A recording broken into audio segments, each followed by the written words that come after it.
Hey everyone, so this is my Gibson Les Paul 1989 standard.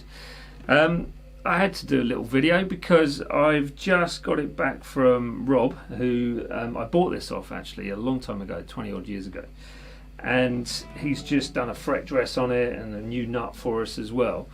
But the reason I thought I'd just share this with you is because neither myself nor Rob have found a Les Paul which sounds the same as this. It seems quite, well, unique. I don't know if that's the right word, but he's tried loads. He's tried to buy a few which he thought might compete with this, but has not found one. And every time I see him, he ends up going, "Oh no, Dan, don't show me that again," because I think he really wants this back.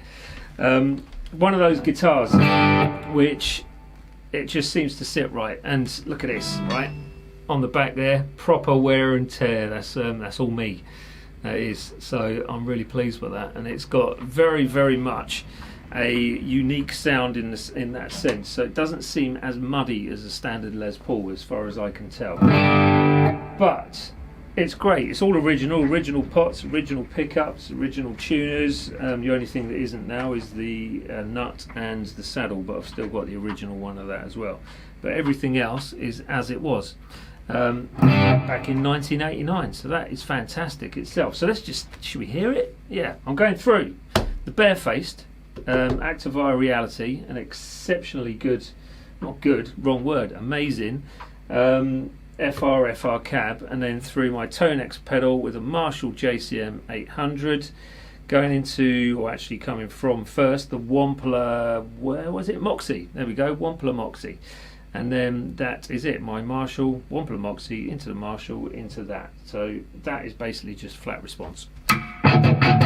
Let's hear something.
That's your lot. That'll do, won't it? Yeah, I suppose you're bored now, so there you are.